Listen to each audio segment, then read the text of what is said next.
Hey guys, and welcome to Quality Shots.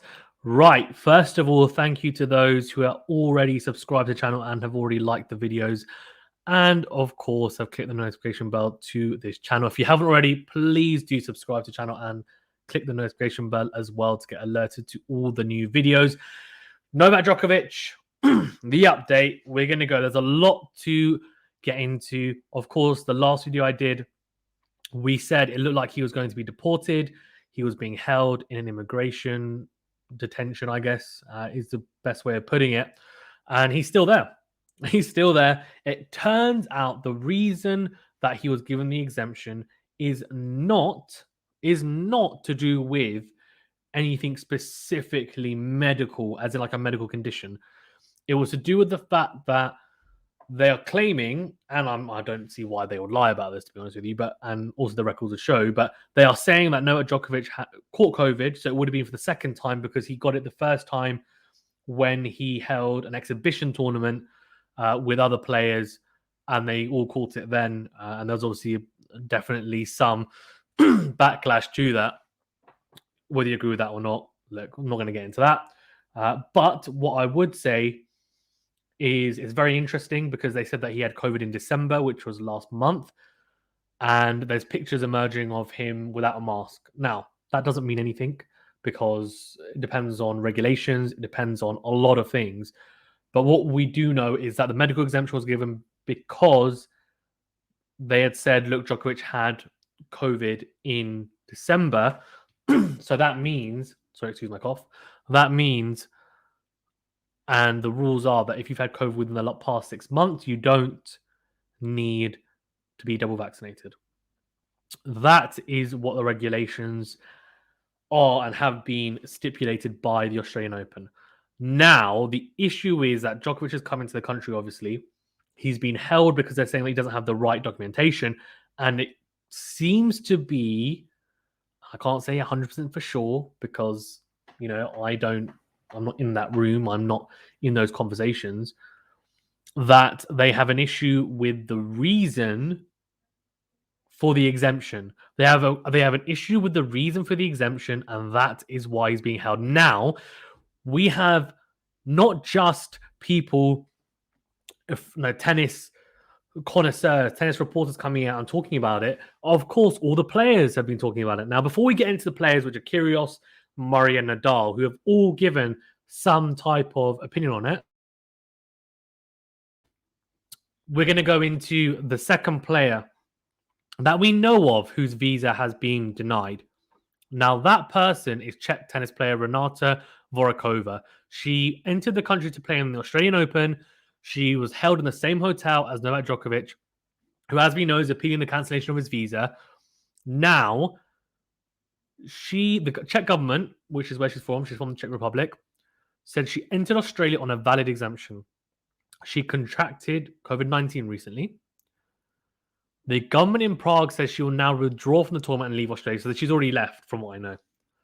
So that means that someone with a similar, exactly the same reasoning for not being double vaccinated and for getting medical exemption has actually ended up leaving. They haven't appealed. She could have appealed like Djokovic, but she hasn't because of whatever reason. I guess it could have just been the case of she doesn't have the money to fight. She doesn't have the time to as well. She's probably thinking it's not worth it. But Novak Djokovic, as we know, is a man with many resources. And, I think probably rightly so, will feel a bit aggrieved because what's happened is it's been lost in translation between the Australian Open and Australia, the immigration office in Australia. There's obviously a disparity between what's acceptable and what's not. The Australian Open obviously said this is acceptable. The immigration people at the airport and the immigration office of Australia have said, no, this is not correct. This is not viable. Your documentation is not in place because we don't deem this as acceptable. So Djokovic is appealing, and to be honest with you, it's the right thing to do. Let's go into the players. And before we do, actually, it's worth noting that he will be going on trial. Obviously not a proper trial, but it's an appeal in court I think it is actually on Monday. But if you're in the UK, it might actually be more like midnight on the Sunday, or midnight Monday. So do keep an eye out for that, and it'll be interesting. We may do a live stream of that just because why not? If I have a stream of it, it'll be quite good to do, I think. Right, let's get into the players then. So Kyrgios is the first person I want to talk about because he's from Australia. We know he is, again, quite a divisive character. And he seems to have a very interesting relationship, to say the least, with Novak Djokovic. I think he's come out on a number of occasions and said that he doesn't really like Djokovic or has a dislike for him. Djokovic, I think, doesn't particularly like him that much either.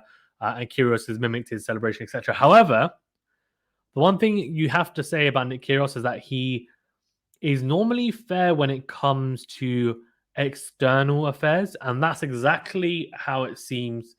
The approach that he's taken definitely seems to fit that. So he said that the country's handling of Novak Djokovic's visa dispute has been really bad and urged officials to do better. He said, "This is one of our great champions, but at the end of the day, he is human." So thank you. So this is what Djokovic said, actually, by the way, in response to other people coming out and saying, he said, "Thank you to people around the world for your continuous support. I can feel it and it is greatly appreciated." He wrote that on Instagram on Friday. So Kyrgios is basically saying, look, we're not doing it the right way. It's funny because in the past, when at the exhibition event, he actually said that it was boneheaded that they, went ahead with the exhibition. So clearly he's not happy with that at all. And he said, look, this is interesting. Look, he said, look, I definitely believe in taking action. I got vaccinated because of others and for my mom's health. But how we are handling Novak's situation is bad, really bad. Do better. John Isner also said there's no justification for the treatment. So what Novak is going through right now is not right. He followed the rules. Was allowed to enter Australia, and now he's being detained against his own will. This is such a shame. Now I want to go on to what Rafa Nadal said because it's very, very interesting what he said. Quite different to, quite different to what. I don't know. It's an interesting way. An interesting thing that Djokovic has gone through, of course. And Nadal has come out and said he feels sorry in some way for fellow tennis player Novak Djokovic after he is denied entry to Australia, but did say as well that he knew the conditions and he makes his own decisions. And then, basically, paraphrasing, not word for word, said that he knew what the consequences would be, potentially. He also said, I think, along the lines of, and again, I don't want to quote this, but I have listened to the interview, that, people are dying and we should be double vaccinated, basically. So he's obviously quite pro vaccination.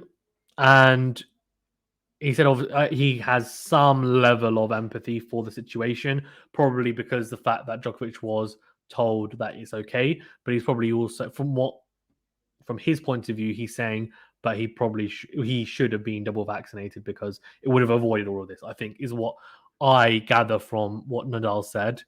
Murray said something more similar along the lines to what Kyrgios said, which is really not good for tennis at all. Talking about the Djokovic situation. Also said, I think everyone is shocked by it.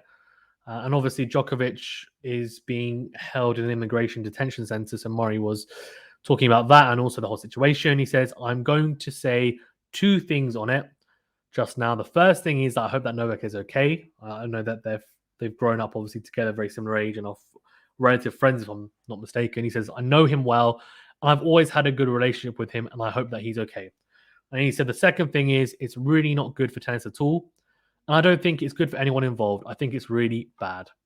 So Djokovic's court hearing, actually, for anyone that wants to know, will begin at 10 a.m. local time, which is 11 p.m. GMT on Sunday. Now, after a bid by the Australian government to delay his appeal against deportation was rejected, which is from what I know, sounds really weird. I don't know why they would try and delay it. It to me sounds like they don't have enough evidence to sustain the rejection of the visa. But let's see. Let's see. Right, that's all on this. Let's see how it goes. Obviously, it could go either way. I would imagine. I would imagine that Novak Djokovic, well, my prediction is that Novak Djokovic will win the appeal and that he will play the Australian Open. Now, how much of an effect this will have on him, forget about mentally, because I think we know how strong he is mentally. I think he will actually enjoy the crowd booing him if they do boo him, for example. But I think for him, it's more he won't have had much practice at all, hasn't played a tournament whatsoever, whether it's the ATP Cup or, they had the Melbourne tournament as well, which Nadal just won recently, beating Cressy in the final. So a lot of ground to make up in terms of preparation. Let's see.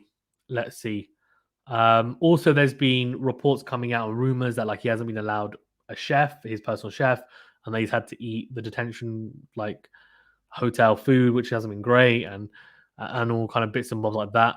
But while you're waiting for the final decision, finally, Djokovic's lawyers have asked he be moved from the immigration detention hotel, where he's being held, to a more suitable place of detention that would allow him to train before the Australian Open. So obviously they are, I think, quite positive that he will play. So let's see. I would imagine he will.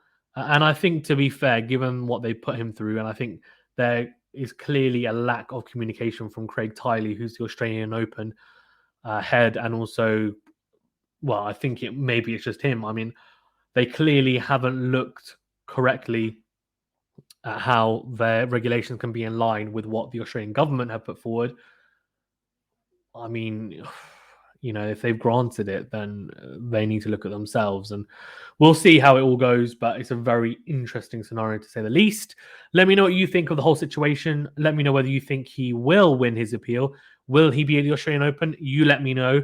I really hope he is, from a tennis point of view specifically, because let's be honest, a Grand Slam without Novak Djokovic is definitely a Grand Slam that is lower in quality without him. Thank you very much, guys, for tuning in. Please remember to smash the like button, please, if you haven't already. And do click the notification bell as well to get alerted to all new videos. If you haven't already, please do check out our 2021 review, which we did with Kyrgios and the Slice Tennis. I'll leave it at the end of this video so that you can access it if you'd like to. And we are on Spotify as well, so it's Quality Shot. If you want to listen to it exclusively on audio, it'll be the longer videos for that more podcast type videos. And thanks to all who joined the watch along for the ATP Cup. Obviously, Canada got through. I'll probably do a separate video on that. But if not, well done to Canada. Fantastic win over Spain. And Shapovalov and Orgelasian, they're looking sharp. And I think they're going to have a very good 2022. Thanks very much, guys. Stay safe and well, and I'll see you on the next video.